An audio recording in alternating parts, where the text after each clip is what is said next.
Yay! Yay! So, hello everyone. My name is Attila Gonczy. And this is Cameron Rose Smith. And we are VULGO Theatre. Yeah. And this is our podcast. The first episode, Yes. which is so exciting. That's right. It's called Torn. What does that mean? Honestly, Attila. I don't know. When did you made up the name? Maybe, Yeah. Maybe you can explain a little bit what Torn is. I was thinking that maybe we can tear each other and the productions a little bit apart. Yeah. Yeah. So we can give Like you an confetti. insight what's going on. Yeah. Yeah. ETS, behind the scenes. Yeah. Yeah.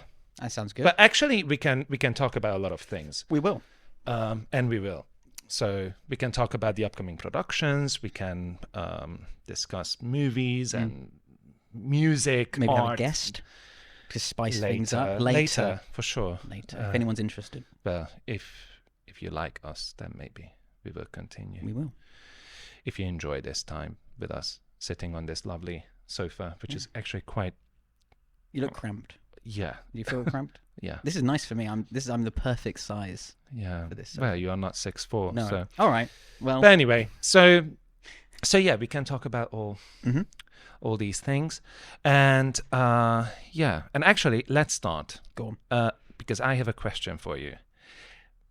We started working together, creating things, 2 years ago. Yeah. Right. And there is this one thing that I've never asked from you before. What's that? When did you start acting? Why? And how? Meaning, what was the first production? Yeah. Go. Go. Go. I honestly, I don't know. No, well, it was not very interesting at the time. It was. And we were quite busy. We were busy. There's no time for questions. No. Just get it done. No. Well, what? Okay, I'm going to answer your question, but in a very roundabout way. That's going to take maybe 10 to 15 minutes of our 30-minute allotted time for this podcast. Okay. How about that? Oh, yes. So, okay.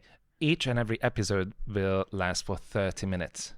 So we need to be cautious about our time. We've got a stopwatch. Yeah. Yeah. Oh, yeah. We can take a look at it. Okay. So, acting. Yeah. So actually, I didn't go the traditional route for acting. I did fine art as a degree, right? What's the traditional route? I don't know. Maybe a real course in acting, going to RADA Oh, or I something. see. Yeah. Okay. Going down that line. Yeah. But I mean, there's no real traditional routes in anything apart from No, if you're a not really. brain surgeon or something. Yeah. Let's not mess around with that. But I did fine art, which was also part of a live art course, which is more sort of for performance-based stuff. Okay. And that could be anything from peeling potatoes in front of a bunch of students to, maybe probably naked, actually. And most of it was naked. And this is the reason why I did fine art, because of the nudity, obviously. I think that's why anyone goes into art. Oh my God. Actually, a friend of mine, he started a cult, like a weird little, Aleister Crowley. Do you know this? Oh yeah. He did like a weird parody of Aleister Crowley. He ended up in a living room in South London at like midnight, and it was like a ritual tradition where he put salt on the ground. He had like us take our shirts off, oil up. I don't know why I'm saying this into this recording device forever, but we oiled up and we'd have to wrestle each other while there was like a group of people in masks shouting justice, justice, justice. It was the best night of my university. Okay. Was it in front of an audience? You could, well, the chanting group were technically an audience. Okay. They weren't all wrestling, so I feel like we were a spectacle. I see. Yeah. Okay. So we did that. Now, I'm just trying to imagine you. Don't. I was in better shape back then, I think, as well. No money, just snake bite beers and Subway sandwiches. So I finished that. Obviously came out jaded and miserable, because that's what happens when you go to university. You just don't really fancy doing your course. But I wanted to do something creative, and I ended up trying stand up. So I went to these kind of basement dive bars that gave you 5 minutes. I love those. Yeah, Yeah, they're good. Yeah. But full of interesting characters. The one I went to was in Piccadilly Circus, Lion's Den, if you know this. I've been there. Yeah. It's a cool little club. Pub. Yeah, it must turn into. It feels like it was a strip bar. It was. Saturday. They had a small stage, and that was an interesting little space. Yeah. I had a similar one in Camden Town. Oh yeah.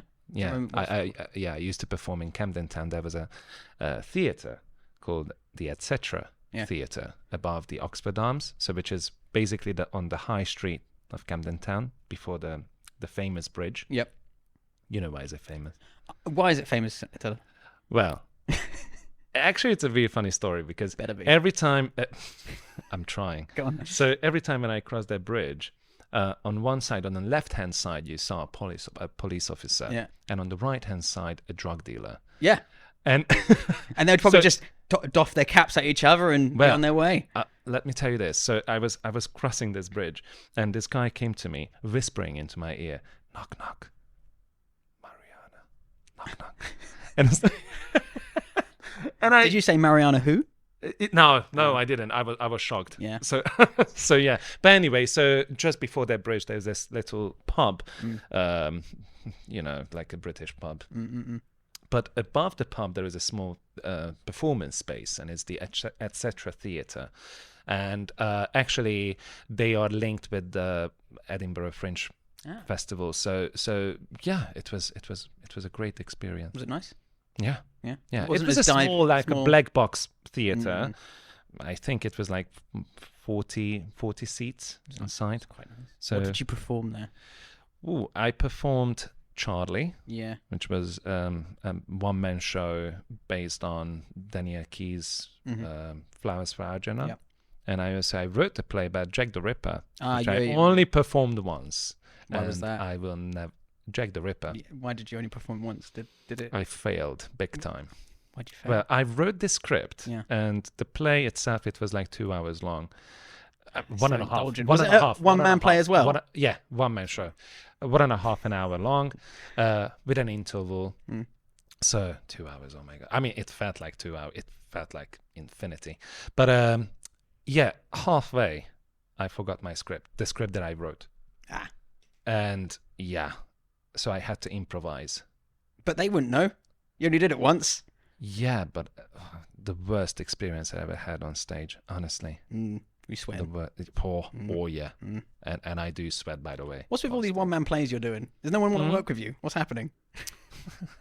I'm too tall. Yeah. Awful scene partner. No, actually, I used to work with a underground theatre group in London. We performed Brecht. We also performed Beckett. So it was more like a little bit, underground experimental thing. Cool. So yeah, nice. It was nice. What year was this? What year was this? It was like 8 years ago. 8 years. Or more than that. Yeah. 8 years ago. Yeah.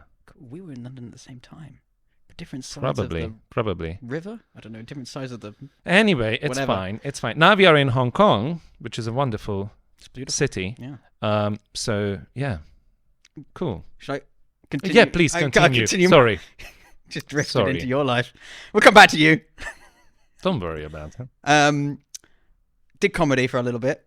It was fine. It's kind of like one of these things that it kind of you get down into these, like, you do your 5 minutes, your type 5, right? Yeah. And you either find out that your 5 minutes of fame. 5 minutes of fame every Tuesday night somewhere in some grey part of London, and you tie it up. You get better or you don't. I don't, one way or the other. Yeah, you're either traumatized or you're going to be successful. Yeah, you keep going. Yeah. I sort of half-heartedly did it. I don't know what it is, but stand-up, I just couldn't get the knack of it, maybe. I don't know what, but I didn't know, it was the only outlet I could do, because I wanted to do something performative. I wanted to, and stand-up allows you that 5 minutes, allows you to come up stage, and you want, hey, come on up, give it a go. Okay. After that, I ended up in Hong Kong, and I. Okay, listen, we don't need to So go. it sounds like that you got traumatized. I got traumatized, and it's so you traumatized. You left London, Yeah. and you came to Hong Kong because of that experience. Yeah. Is that true? I can never go back to some parts of London now because What? no, I'm just kidding. No one knows who I am in London. No one gives a damn. Oh my god, I'm really suffering over here in this corner. Sorry, but yeah, go on. Oh, that's nice. So I ended up in Hong Kong for various reasons, and I did try a little bit of stand-up. I didn't do it really. So again, Here in Hong Kong. Yeah. Okay. I half-heartedly approached it again. But what I found was a lovely community of improvisers, and I hadn't really done improv before. Yeah. But I just found it really. It was something that really opened up different avenues for that creativity, because you're working in a team that you're basically allowed to experiment, and not that you can't do that with stand up, of course, but this is very you're with a team of people supporting you and encouraging you and giving you feedback, and and it's you're using techniques from acting. You may not realize it, but it allows you to kind of develop that. No, I do agree. You can learn the basic techniques through improv. Yeah. And it's also good to socialize and meet new friends. So yeah, and that's and I was in Hong Kong on my own. Needed to make friends. Oh god, I need to make friends. Oh god, go find some improvers, and I'm friends with them till this day. And so from that, I was able to sort of like, maybe I should do improv. Yeah, maybe you should. I don't have friends. You don't have any. I'm the only one. and you pay me. Yeah. Okay. Okay. Cool. And then, so actually, you are quite busy when it comes to filming. Okay. Right? So I only got that. My first film job was the short film written by and produced by and starred by Sarah One. Forward. #Sarah One. Forward. Yeah. Really? First film. Yeah. So that came out in 2023. 2023. Well, I don't know if it came out in 2023. It was filmed in 2023. I can't remember when it came out, but yeah, maybe 2024. Probably. Takes a while to do it. Yeah. Okay, so that was your first experience being in a set. Yeah, and that was and obviously, and Sarah One. The reason why I know her is because she does improv, and we're an improv troupe called Rooftop. And she was like, "Hey, look, I've written this short film. I got the director Naz to help me to do this. Do you want to play my opposite?" I was like, "Absolutely yes, please." Nice. And I learned so much, not just from on set with the crew, a really professional crew, but also Sarah and I, who rehearsed beforehand, 4 or 5 weeks beforehand. We just every week we met up and went through the script, improved a little bit around the script, played with the script a little bit, and tried to understand her characters that she'd created, and me trying to put my own stamp on it. And from then on, I found that opened up a door to more short films and other creative people that want to make stuff and put their time and effort and money in to do these things. That's amazing. Yeah. That's lovely. Isn't it? It's beautiful. Yeah. I mean, you are super busy when it comes to shorts, which makes me a little bit jealous, just a little bit. It's okay. But it's okay. Yeah. Okay. And by the way, since you have these experiences being in a set and being on stage, which one do you prefer? It's difficult. I don't think there is I think for me, there's not a preference necessarily. Both are their own beasts, and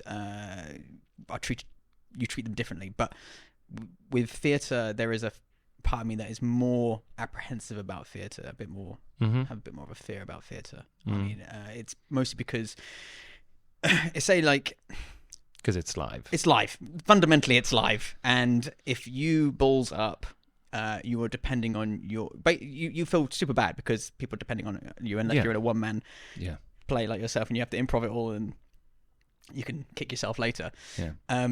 you know that you've got to get your line, you've got to make sure that you're hitting your mark, your beat, and there is no going backsies. I mean, to be honest, fundamentally, theater is more like a team work. Yeah. So one man shows, they are complete different beasts. Yeah. But yeah, okay, I got it. And then, people might say, yeah, but improv, you go up with no script at all. But actually, that's quite liberating. Because the idea is we're on the same page. There is no words on that page. We're creating that as we go, and everyone knows that. We're all on board. Well, to be honest, I have to admit, I found improv and stand-up comedy super difficult to do. Why? I don't know. It's when it comes to stage performances and creating a character, I feel more secured with a lot of research, for example. Yeah, you do love your research. You've got books. I do. Yeah. I have this weird OCD, so yeah. But honestly, the more structure I have, the freer I can perform. That makes sense. Yeah. So yeah. I think that goes full circle in a way, because. But when it comes to improv, it's the complete opposite, because you're kind of in the void. You're building it. You're building the bridge as you go. And sometimes you need to rely on your own emotions and own experiences. And I'm just not that type of person who, You do have. I was thinking about it the other day. I was like, okay, if you're creating a character in improv, it's basically like you're hacking the system, right? If you're doing a film or a play, and you've got a character, you're going to do the research, right? You're going to try and understand who that character is. You're going to try and understand. In improv, you've got to get to that character you want to make in a second, right? Because something's been thrown at you, and you're going to try and build that. Okay, so you have to be funny. You don't always have to be funny. Sometimes you can play the straight man, but it helps to be a little bit funny. It helps to know timing and. So this is the other thing. Sorry, continue. No. Okay, then it's my turn. Yeah. So I found comedy as a genre or whatever quite difficult. I think it's a lot harder than people give it credit for. Yeah. Yeah. It is. Yeah. It is. It's like, it's. You're actually I've seen you do improv. You play the straight man very well, if you know what I mean. And you need the straight man, like that, right? Because you need someone. Not everyone can be zany or the fun guy. It gets too noisy. It's chaotic.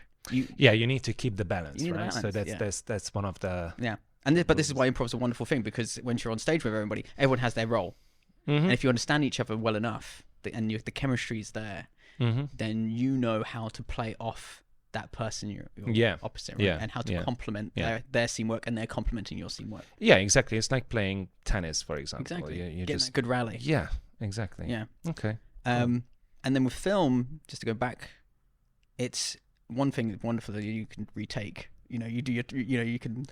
Yeah.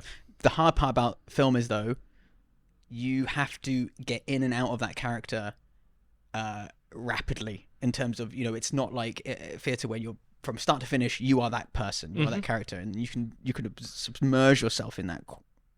With film, you're like, well, you still, but by the way, between scenes, you need to go out. You need to go out stage, and then go back. Yeah, but if you're halfway through a breakup scene, all right, guys, lunch. Who wants ham sandwiches? Tea? Yeah. Do you want some tea? I'd love some tea, but please don't talk to me right now, because I've got to go back into the breakup scene. It's like, it's a weird thing. It's really weird. It is. It's more like working in a factory, for example. So, basically. Yeah. Right, now cry, actor. Oh, I cannot. No, I have contact lenses. All right, not right now. So yeah, if I cried, then I would lose my contact lenses. Anyway. Okay. Cool. Yeah. Cool. So that's where I am. We're going to talk about you next week. Yeah, we can do that. Yeah. I mean, there is not much. Not much to talk about. Please. Maybe, I don't know. Like an onion. Like an onion. Yeah. You smell. Okay. So cool. Okay. So that's Cameron. That's me. Pretty much. I mean, I'm sure. Yeah. Will be nice. revealed. Nice. As we go. So what do we have coming up? As VULGO.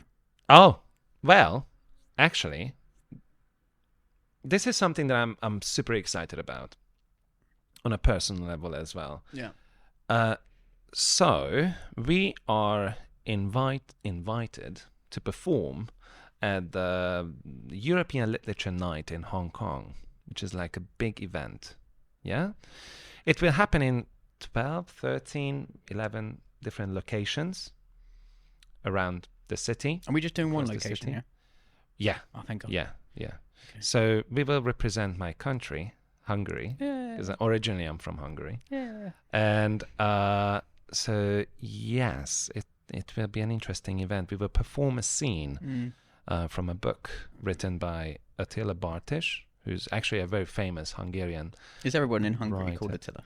Beg your pardon? Everyone in Hungary called Attila. Oh, because my name is Yes. Attila. So I assume It's quite popular. Is It's a it? popular Yeah. name, and it's actually really strong. But also, what was the we're gonna do a play, aren't we? About a poet. What's his name? What's the poet's name? Attila József. Yeah. So every Hungarian I've met so far, or every The important ones. yeah. No, Okay. I'm joking. But yeah, well, yeah. Yeah. So anyway, so we will represent this book called The End, written by Attila Bartish, and we will perform a little scene, which makes it quite unique because it's more like a reading event, and we are the only ones who can perform actually a scene, a theatre stage performance. Would you call it a stage? We're in a room. Two days ago, we went for a Little check. Yeah. right? We went to see the location, and so it's a small room. Maybe we're gonna have like 20 seats, but we will perform the scene 8 times. Yeah. So starting at 5:30 till 10:30. So you can stick around all day and watch us do it 8 Yeah. times and kind of analyze each one, and watch us get progressively tired and Yeah. angry, and Angry? maybe because we're maybe thinking I'm hungry. You know? Oh, yeah. Or maybe we're weighing up the decisions we've made in our life and deciding that this is what we're doing here. But by the way, so it's going to be at the PMQ Taste Library, not gallery, Taste Library. What floor is that? Fifth Fifth floor. floor? Yeah, Fifth I think it's floor. fifth. I think it is. Fifth floor. Yeah. You got me there. Block Fifth floor. B. Ah, Yeah. okay. Yeah. Good job. So block B, fifth floor, PMQ Taste Library. By the way, why do they call it Taste Library? You can lick the walls? I don't know. You tell me. No. You can lick the So books. basically, I overheard a conversation. Actually, I didn't no. There is this lady called Tiffany. She's the manager of the Taste Library, and she told us that they have 3,000 books, recipes. So that's why they call it Taste Library. I love what they did there. Yeah. Love it. Nice. Now, that's lovely. Isn't it? That's Yeah. that's very nice from all around the world. But anyway, so they are hosting this event. So we will be in this small room, and next to us there will be the Spanish team. So Do you know what they're doing? no, No. I'm Not afraid. interested. No. Come to see us. It's not that I'm not interested. I just don't know. So I mean, if you are interested, you can. I'm way too busy. You can go on the website. You can check it on Goethe Institute and Bookazine, Taste Library, PMQ. And I think Brad Pitt's going to be there. I think he will. Brad Pitt. Possibly Matt Damon. What? Yeah. Dame Judi Dench. I think she's going to be there. I think they're going to have some big names. Mickey Mouse. Mickey Mouse will turn up, yeah. Yeah. But anyway, so this is going to be a really interesting night or afternoon. By the way, they will also serve wine. So books and wine. It's very classy. It's a great. That's a great evening. It's a great evening, a great combination of things for an intellectual night out. Yeah. And you can go to different places. So it will happen in 13 different locations. But anyway, so the book, The End, it's, it's a... How do you explain it? Yeah, it's quite complicated. It's about a guy called András Szabad. Not Attila. No. Okay. Okay. So András, I think the English version would be Andrew. And he's a photographer. By the way, Attila, the writer, he's a journalist, writer, and photographer. So that's why most of his main characters, the leading characters, they have something to do with photography. Mm. And so this story, The End, it's about a guy called András, or Andrew, played by us. Yes. Right? Yeah, played by us. Yeah. Yeah. So we will take a look at 3 generations. We're going to take a look at the present, Mm-hmm. the father, and the grandfather. Yes. Roughly. Ish. And the story takes place in the 1960s. So the father is in prison. I don't want to spoil it. Don't spoil it. But read it. It's like 300 yeah. pages. Or By the something. way, Super so after easy. you are watching the scene, if you are interested, they will. You have an opportunity to buy the book on the spot. So it's lovely. Yeah. And by the way, Attila, he's actually I have. You talk about yourself in the third person. Yeah, or... I took some notes. So, okay. So let me just open it, and I'm going to read it out loudly. So Attila, where is he? Here. Okay. So he's a Hungarian writer, photographer, journalist, born in Transylvania. Like Dracula. Mm-hmm. I see. I've never seen them in the same room together. In 1968. He has lived in Budapest, Hungary, my city, since 1984. His books have been translated into over 20 languages. Yes, and this book, just last year, 2024, he won the European Bank for Reconstruction and Development Literature Prize. So, yeah, this is a fairly new book. I know for a fact that he spent 15 years on this one. Wow. So it took him a long time. How many words is it? It's like. Are you kidding me? I was wondering if it's like maybe 10 words a day. Yeah, it's like 500-600 Yeah, it's a pages. beast. So it is Mm. chunky. Mm. But honestly, his writing style is so interesting. He can create a really a really nice emotional depth to the characters. And also the atmosphere is just mesmerizing. So I highly recommend it. And by the way, I also have a personal connection with him because when I was in high school, my teacher was obsessed, a huge fan of Attila. So she invited Attila to do a lecture. So now in Hong Kong. Boy. Exactly. Yeah. And by the way, I took 2 books with me when I left Hungary and I went to London. And it was my Big grandfather's... Booty. Oh, never mind. Sorry. No, I'm just checking. Not Playboy. So, my grandfather Stanislavski and Attila's book. Well, there you go. Yeah. So now it's a huge... You nervous? I am. I am. But anyway, so That's I it, innit? think... Yeah. Yeah, today's episode... That was fair. It was quite quick, wasn't it? I mean, your life is just... And it's riveting. So, yeah. Anyway, it was lovely. Thank you. So we will be back next week. Yeah. Probably we will try to do these episodes. I mean, we're going to post an episode every week. We'll try. And we will talk about the upcoming productions because we have quite a few. Yeah. But most importantly, if you want to see us, come to the PMQ Taste Library. What date? On the 17th of September, which will be a Wednesday. And the event will start at 5:30 and we will be there till 10:30-ish. So come and catch us. Peace!